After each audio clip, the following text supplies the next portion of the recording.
Ya, hari ini kan agendanya jawaban dari penyidik Polda Jawa Barat selaku termohon. Jadi persiapan kami ini pertama kami memang menyiapkan replik. Biasanya replik itu mempertahankan apa yang sudah didalilkan dalam permohonan atau gugatan. Pada pokoknya itu, hanya saja nanti ya, dikembangkan atau ada lebih yang spesifik itu nanti setelah melihat jawaban. Jadi replik itu kan menanggapi jawaban termohon atau tergugat, dalam hal ini jawaban penyidik Polda Jawa Barat. Jadi kami nanti lihat dulu jawaban penyidik apa. Pada pokoknya kami kan mempersoalkan 5 hal. 5 tindakan penyidik ya. 1, penyitaan 2 unit sepeda motor yang dilakukan pada tahun 2016. Menurut pasal 38 ayat 1 KUHP, penyitaan dilakukan oleh penyidik itu harus ada izin ketua pengadilan. Ini tidak ya. Kemudian yang kedua ya, ada penetapan DPO. DPO itu pada awalnya kami ya silakan saja kan DPO Peggy alias Peron. Tapi belakangan ketika Peggy Setiawan yang ditangkap bahwa menurut dia DPO itu Peggy Setiawan, maka kami akhirnya mempersoalkan begini. Penetapan DPO pada tanggal 14 Mei 2024 ya, itu cacat hukum. Ya, kenapa? Karena di dalam Perkapolri nomor 6 tahun 2019 pasal 17 angka 6 ya, itu dikatakan bahwa tersangka yang dipanggil untuk dimintai keterangan atau guna pemeriksaan penyidikan tindak pidana atau perkara pidana, kemudian tidak jelas keberadaannya, maka dicatat dalam daftar pencarian orang dan dibuat surat penetapan DPO. Artinya yang dibuat atau yang ditetapkan DPO itu harus tersangka. Tadi kata-katanya kan tersangka. Nah, sementara kalau ditujukan DPO itu, kalau yang dimaksud DPO adalah Peggy Setiawan, Peggy Setiawan ini belum tersangka. Sementara dalam Perkapolri nomor 6 tahun 2019 ya, bahwa DPO itu harus tersangka. Peggy Setiawan belum tersangka. Kapan Peggy Setiawan tersangka? Peggy Setiawan itu tersangka tanggal 21 Mei setelah ditangkap. Nah, jadi 2 tadi penetapan DPO. Ketiga itu penangkapan ya.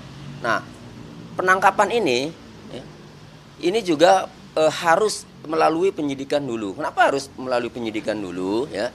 Karena penangkapan ini dilakukan terhadap seseorang yang ada bukti permulaan yang cukup, minimalnya 2 alat bukti ya. Nah, untuk mencari atau untuk menggali kira-kira ada 2 alat bukti atau bukti permulaan yang cukup, maka harus dilakukan pemeriksaan dulu sebagai saksi, terkonfirmasi jadi kan. Nah, ini tidak kan, langsung saja ditangkap, sehingga penangkapan ya terhadap Peggy Setiawan dan kami ini adalah cacat hukum. Itu yang ketiga. Nah, yang keempat ya, itu ada penyitaan ya. Penyitaan ijazah, rapot ya, ijazah SD, rapot ijazah SD, SMP, rapot SD, rapot SMP punya Peggy. Kemudian KIP kartu Indonesia Pintar juga disita juga ya. Kemudian akte kelahiran asli disita dan ada fotokopi kartu keluarga. Sama ya, penyitaan ijazah, rapot, kartu keluarga, kartu Indonesia Pintar, akte kelahiran juga berdasarkan pasal 38 ayat 1. STNK motor 2. STNK motor 2 ya. Kunci motor 2. Kunci motornya 2. Nah, itu dilakukan tanpa adanya penetapan dari izin dari pengadilan. Nah, ini juga melanggar prosedur ya. Itu pada poinnya itu ya, yang dituangkan di dalam permohonan pra peradilan.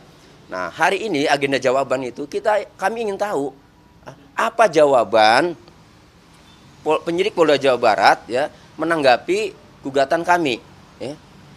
Kemudian alat bukti apa yang dimiliki. Nah, seandainya nanti jawaban itu sudah kami terima dan ada alasan-alasannya kan dalam jawaban itu, penyitaannya bagaimana, kemudian alat buktinya apa sehingga menetapkan kami sebagai tersangka ya. Nah, kemudian dari jawaban itu baru kami tanggapi. Jadi pada pokoknya kami sudah siapkan, karena pada pokoknya replik itu mempertahankan dalil gugatan atau permohonan kami kan tetapi sekaligus juga menanggapi jawaban pihak penyidik Polda Jawa Barat atau menanggapi jawaban termohon. Itu persiapan kami. Jadi kami tunggu jawabannya seperti apa, nanti kami tanggapi. Misalkan tim bidang hukum Polda ini dalam jawaban itu tidak sesuai dengan materi gugatan diajukan, akan seperti apa? Artinya jawabannya itu tidak sesuai ketentuan ya.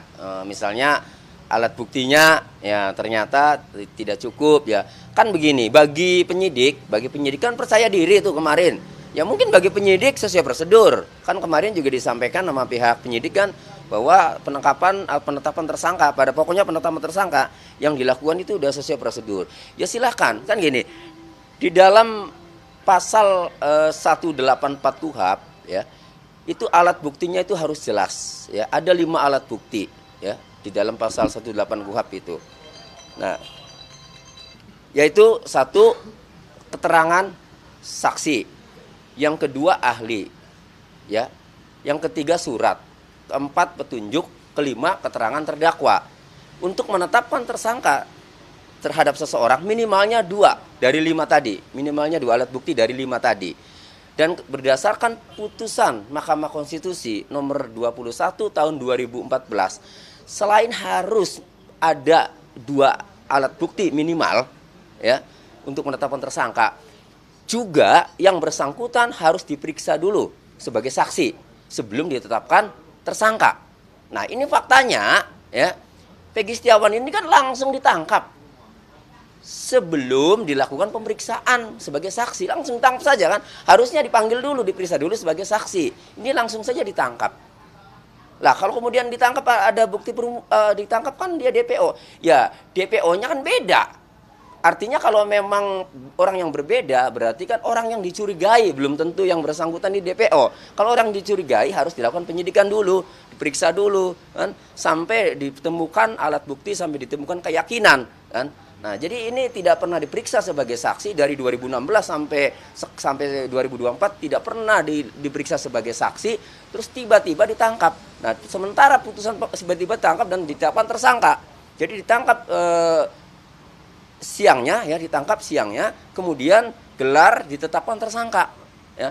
Artinya penetapan tersangka ini ya, harusnya berdasarkan pasal 184 KUHP ya, minimal 2 alat bukti, dan berdasarkan putusan Mahkamah Konstitusi juga harus ya selain 2 alat bukti ya, ada 2 minimal ya, kemudian harus diperiksa sebagai saksi. Ini tidak kan, langsung ditangkap dan ditetapkan tersangka. Lalu sekarang nanti jawaban Polda apa atas ketentuan atau prosedur penetapan tersangka itu yang kami dalilkan? Apa coba jawabannya? Apakah dia sudah memeriksa Peggy Setiawan sebagai saksi sebelum mendapatkan tersangka? Ya kami nggak tahu, nanti coba lihat jawabannya kan. Nah, intinya kami mengamati berdasarkan surat pemberitahuan penangkapan, surat pemberitahuan penahanan ya, itu langsung habis ditangkap kemudian ditetapkan tersangka.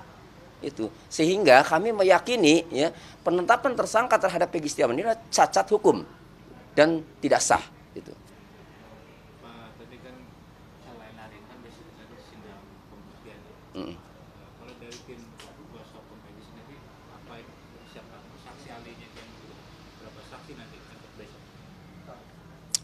Untuk besok itu kita rencananya itu ada saksi itu 1, 2, 3, 4, ada 5 ya, ada 5 saksi ya, kemudian ada 1 ahli ya untuk pembuktian ya. Jadi ada bukti-bukti itu kan ada surat ya, kemudian ada keterangan saksi dan nanti dilengkapi dengan ahli ya, ada keterangan ahli itu.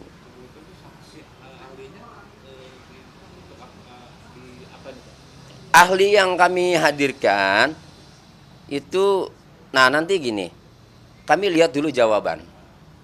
Kalau penyidik itu tidak mencantumkan mengenai sosial media ya dalam menetapkan tersangka, tidak menggunakan petunjuk itu, maka kami tidak menggunakan ahli IT. Tetapi kalau kemudian penyidik ya dalam jawabannya, kan kita lihat ketahuan nih dari jawabannya kan.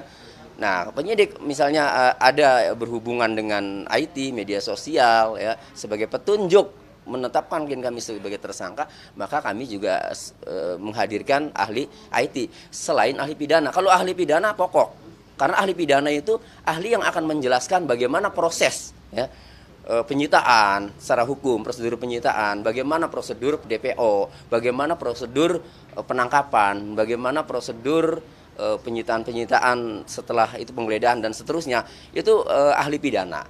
Nah, jadi ahlinya nanti ahli pidana untuk sementara, tetapi lihat jawaban penyidik nanti kan. Kalau penyidik selain prosedur penetapan tersangka pidana ya, ada lagi untuk menetapkan tersangka itu ada tadi ya, petunjuk-petunjuk atau bukti-bukti terkait media sosial ya pasti kami hadirkan ahli di bidang IT. Kemarin kan Kabid Polda juga sempat menyatakan bahwa saksi yang akan dalam sidang pembuktian ada dua saksi ahli dan hanya surat ada dua itu. Gimana tanggapannya?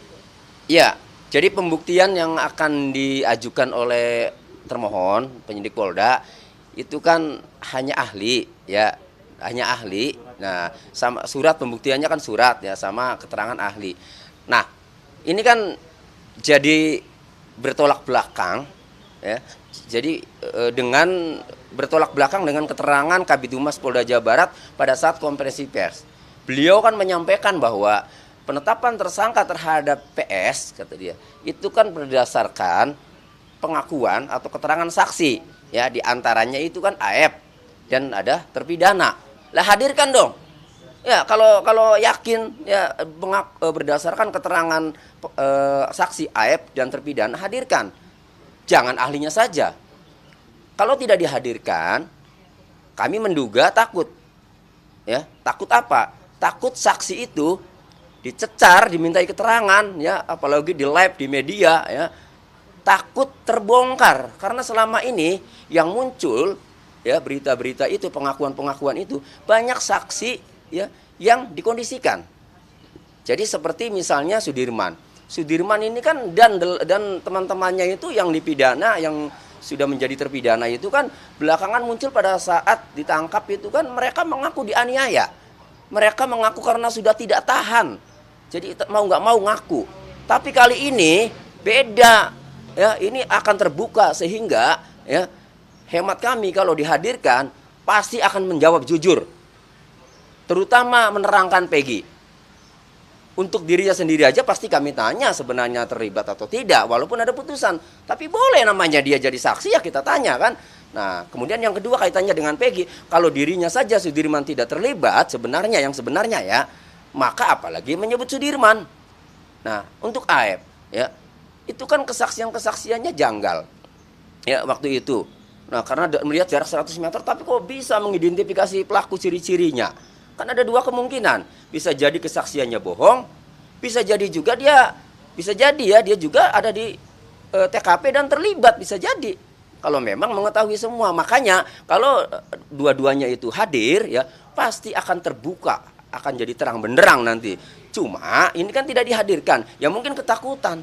Lalu kemudian ketakutan bagi penyidik, takut terbongkar ya. Kemudian kalau ahli saja yang dihadirkan, ahli mau menerangkan apa? Kalau ahli mau menerangkan prosedur bagaimana penetapan tersangka, ya silakan saja. Tetapi kalau kemudian ahli ya menerangkan bahwa alat bukti yang dimiliki oleh penyidik diterangkan oleh ahli bahwa itu sudah sesuai prosedur, wah ya kami akan tanya. Kalau ahli menerangkan alat bukti yang dimiliki penyidik untuk menetapkan tersangka itu sesuai prosedur, di antaranya di dalamnya ada keterangan saksi, ya saksinya harus dihadirkan dulu, diuji dulu. Keterangan yang mana yang menurut ahli dari penyidik, yang dihadirkan penyidik bahwa alat buktinya sudah sah. Keterangan yang mana orang nggak dihadirkan, saksi-saksinya, kan gitu. Nah, jadi pastilah ini akan mengembang dan akan menjadi terang benderang ya. Dan kami yakin membuat hakim tunggal juga nanti akan bisa menilai bahwa dengan tidak dihadirkan saksinya itu ya sebagai alat bukti yang dapat menetapkan tersangka klien kami Peggy Setiawan ya, tidak dihadirkan hanya ahli saja, kami yakin kami sudah bisa menilai, sudah bisa prediksi hakim akan ragu itu dengan penetapan tersangka PS atau Peggy Setiawan. Tadi kan Polda Jawa Barat kan tadi sempat melakukan beberapa kali tes psikologi kepada pidana dan yang lainnya. Apakah ini akan menjadi kekhawatiran dari tim kuasa hukum bahwa Polda Jawa Barat akan melakukan tes psikologi sebagai salah satu bukti dalam penetapan Peggy? Ya, kekhawatiran ada. Hanya saja karena ini sudah masuk pra peradilan dan sudah agendanya hari ini jawaban, ya tetap kami lihat dulu apakah jawaban penyidik khususnya dalam menetapkan tersangka Peggy Setiawan, apakah ada keterangan ahli ya atau petunjuk ya dari hasil psikologi, tes psikologi. Apakah ada? Nanti kita lihat di dalam jawaban penyidik Polda Jawa Barat ini hari ini. Jadi nanti walaupun pembuktiannya Polda Jawa Barat itu nanti setelah kami ya hari Kamis, tapi dari jawaban itu ya itu kelihatan nanti apa-apa yang mau dibuktikan. Jadi ada dalilnya, pasti ada dalam jawaban itu ada dalil-dalilnya. Kenapa penyidik Polda Jawa Barat menetapkan tersangka Peggy Setiawan? Apa dasarnya? Apa alat buktinya? Kan pasti ada. Sehingga nanti akan kami lihat apakah di dalamnya termasuk ada keterangan atau hasil tes psikologi kan, nanti kami lihat nanti. Selain soal Peggy Setiawan kan Polda juga sedang mendapat penyelidikan tentang pasal 21 juga. Ini kuasa Perintangan penyidikan. Jadi gini, penyidik Polda Jawa Barat ya silakan sah-sah saja, silakan mungkin punya wewenang untuk menyelidiki dugaan perintangan penyidikan atau obstruction of justice sebagaimana diatur dalam pasal 221 KUHP. Silakan saja. Nah, tapi jangan lupa kalau dugaan tindak pidana perintangan penyidikan atau obstruction of justice ditujukan kepada keluarganya Peggy, ya. Masa nggak cerdas? Tunggu dulu dong. Peggy Setiawannya ini pelaku bukan. Peggy Setiawannya ini terbukti sebagai pelaku tindak pidana bukan. Nah ini tunggu dong putusan baik pra peradilan maupun putusan perkara pokok nanti di pengadilan. Kalau di sini gagal ya. Nah, tapi kami yakin lah sebenarnya di sini. Tapi intinya tunggulah sampai putusan pengadilan. Kalau kemudian ternyata Peggy Setiawan bukanlah pelaku tindak pidana, ya apa yang dilakukan oleh keluarganya termasuk bapaknya yang diperiksa obstruction of justice ya bukan merupakan tindakan perintangan penyidikan. Merintangi siapa? Orang Peggy Setiawannya tidak bersalah, bukan pelaku. Kan gitu. Itu. Jadi kita lihat dulu dan penyidik Polda Jawa Barat juga harus cerdas. Ya tidak usah terburu-buru. Tunggu saja dulu ya. Putusan baik pra peradilan maupun ya perkara pokok Peggy Setiawan ini terlibat tidak dalam peristiwa pembunuhan Vina Eki di Cirebon itu. apabila hasil dari identitas sesuai yang diharapkan, apa yang dilakukan selanjutnya? Ya, pada prinsipnya kami optimis, ya. Kami optimis dengan pernah diuji, ya, di kejaksaan, berkas dilimpahkan ke kejaksaan, lalu kejaksaan menjawab, ya, bahwa ada kekurangan syarat formil dan material. Formil itu penting, formil itu terkait subjek hukum sebagai pelaku tindak pidana, orangnya tepat belum. Jadi DPO-nya Peggy alias Peron, kemudian yang ditangkap Peggy Setiawan, ya, kemudian di berkas dijawab oleh Kejaksaan Tinggi Jawa Barat dengan mengatakan belum memenuhi syarat formil, itu berarti ya tidak bisa itu tidak bisa dikatakan Peggy alias Peron itu adalah Peggy Setiawan itu, ya. Itu menurut kami karena syarat formilnya itu belum terpenuhi. Syarat formil ini terkait orang yang melakukan tindak pidana atau pelaku, ya, atau subjek hukumnya, ya. Nah, jadi ya sebenarnya kami optimis, apalagi sudah pernah diuji di berkas di kejaksaan, ya. Berkas di 5 kejaksaan sudah pernah diuji dan ada jawabannya. Tetapi ya kami nggak tahu, ya. Karena hukum di Indonesia ini seringkali ya kadang ya tekanan-tekanan ya dari atas untuk kepentingan orang-orang tertentu yang mempunyai kekuatan ya itu terkadang masih kelihatan masih terjadi. Jadi kami nggak tahu ya. Tapi makanya kami tetap berusaha semaksimal mungkin, berjuang semaksimal mungkin dengan dikawal media, dengan dikawal seluruh masyarakat Indonesia, ya netizen. Tetapi kalau nanti hasilnya tetap ya tidak sesuai harapan kami, ya kami akan berjuang terus di pemeriksaan pokok perkara di pengadilan. Tentu nanti sidangnya di Pengadilan Negeri Cirebon. Kalau sampai di sini di pra-peradilan gagal ya, tentu nanti persidangan pokok perkara ya di Pengadilan Negeri Cirebon, dan itu jauh lebih terbuka, jauh lebih luas. Kalau semua saksi-saksi pada ketakutan tidak dihadirkan, ya sudah berarti kan tidak ada alat bukti yang disampaikan di depan persidangan, karena alat bukti yang sah itu adalah yang disampaikan di persidangan. Itu. Makasih Mas. Oke.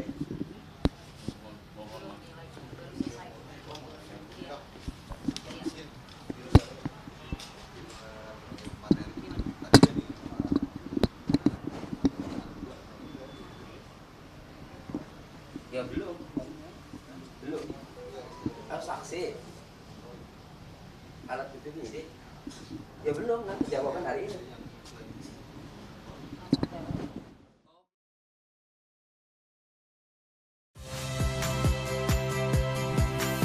Saya Radi Saputro. Saksikan program-program Kompas TV melalui siaran digital, pay TV dan media streaming lainnya. Kompas TV, independen, terpercaya.